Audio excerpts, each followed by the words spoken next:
Okay.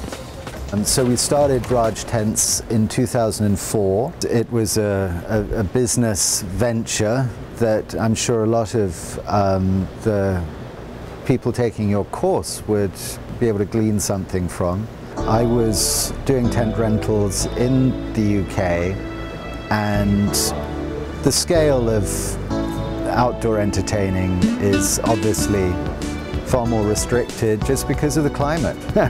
The value added to events is very much due to the design aspect. How can you add the most value? What can you do that transforms an otherwise generic space, say a ballroom that people have had events back to back in for the last 4 months?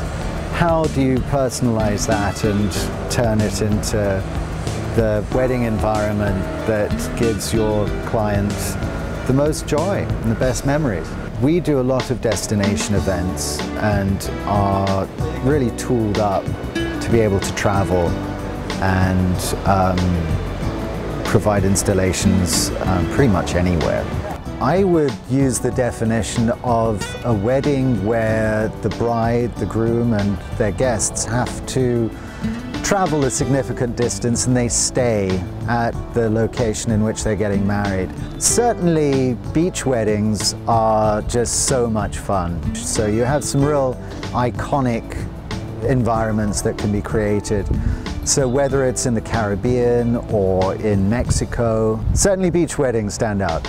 Often where a wedding is in a ballroom, you have a very efficient space that is intended to facilitate large gatherings, weddings, celebrations, but there's a bit of an institutional overlay to all that, and to break through that with decor personalizes the space. So a trend that we see far more now is that destination weddings for same-sex couples are a first choice. There's less social convention that people feel obliged to conform to than in previous generations. So there's far more freedom. Taking your wedding away from your local environment into a new territory where you can express yourself freely is definitely one of the huge pluses. So it's a growing market segment, and also it is one that not only is growing in terms of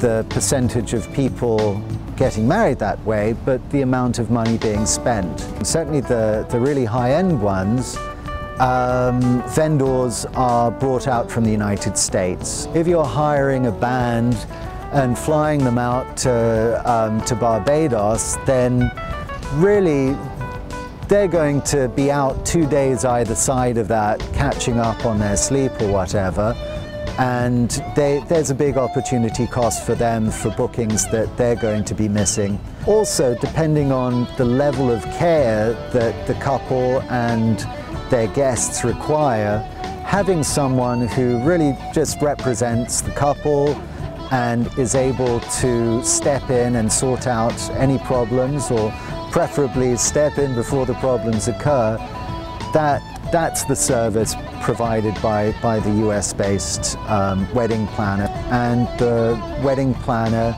needs to really pull together diverse resources that aren't pieces of a jigsaw puzzle. They don't naturally fall into place, and you might you might need to pry them together because the end result is more creative. There's more scope to come up with an individual solution that really addresses what the couple want.